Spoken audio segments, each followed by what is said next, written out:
Hi, I'm Francie White. I'm a Feldenkrais practitioner and a somatic experiencing practitioner here in Eugene, Oregon. And today what I've got for you is a little 5-minute Feldy, a little 5 to 10 minute video lesson called Self-Hug Rolling. And this is a lesson that I give a lot of my clients that is a really good intervention if you're having an emotional eruption.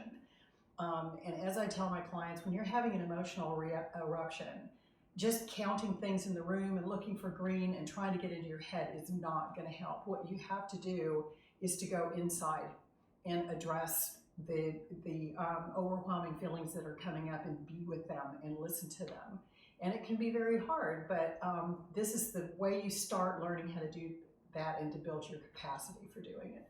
So in this, we lie on our backs, and just let the floor take your weight. Take a moment to just kind of land on the floor. And notice yourself in lying down, noticing how your back is lying on the floor and how your legs and your arms are oriented and your head. And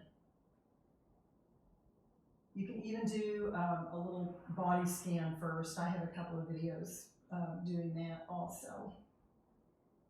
So bringing your knees up to standing. Just begin the movement of pressing on one foot and lifting your hip, and then pressing on the other foot and lifting the other hip. And just start by letting yourself roll a little bit, your pelvis roll a little bit left and right. And just notice how you do this. What muscles are working? Can you feel it in your legs and your back and your buttocks? And notice if you're holding any extra tension anywhere, like in your chest or your jaw. You'll find that there are going to be several favorite places where you hold extra tension, and that's generally the activation from overwhelming experiences that we hold sometimes. So just get a sense of just rolling back and forth and release your neck so your head rolls with your spine, just letting that connection from your pelvis to your head release. And then pause. And now take one hand and put it on the opposite shoulder, and take the other hand and put it around underneath the other shoulder. So this is a self-hug. And begin the movement of letting your hand lift your shoulder a little bit and back down to the ground. And then let your other hand lift your shoulder and bring it back down. And so the hand is doing the work here. The shoulder is completely still. And it's okay if your shoulder wants to help. It may want to help. But just see if you can allow the hand to do more of the work.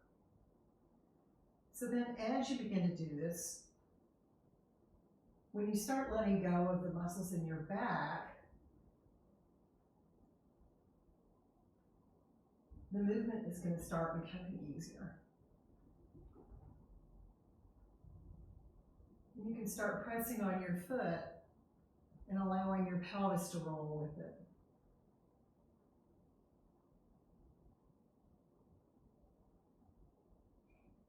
And let your head roll in the same direction, and just allow yourself to massage your back, just rolling across your pelvis. You can feel how you're rolling across your feet and your head. And be in your body. Notice your sensations. Even if they're overwhelming, you can still be with them. That's what they want, is to be heard.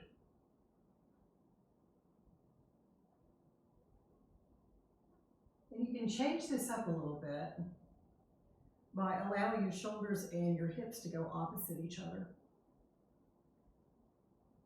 And so the movement is going to be smaller, especially if you have lower back pain or neck pain. Make this very small. So always, always stay underneath any level of pain or discomfort. And that means even if you're not moving, you could be going this much. And the nervous system is still going to get the same benefit from it, of noticing what is a more efficient way to move, what needs to be let go of, what needs to work and what needs to not work. And if you go really, really tiny,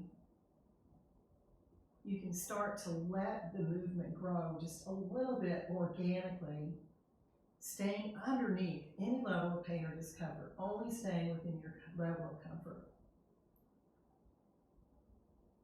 And letting go of the muscles in your back,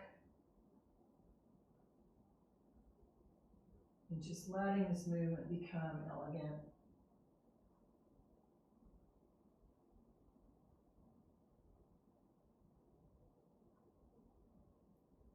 And you can find some other variations like keeping your chest still and just moving your head and your knees.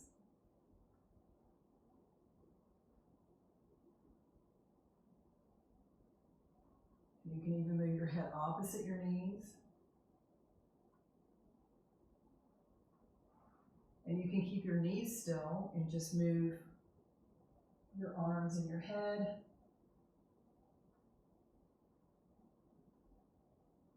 And you can even move your head opposite your shoulders. And so these are all just variations that you can play with, especially if you get bored. You can start changing it up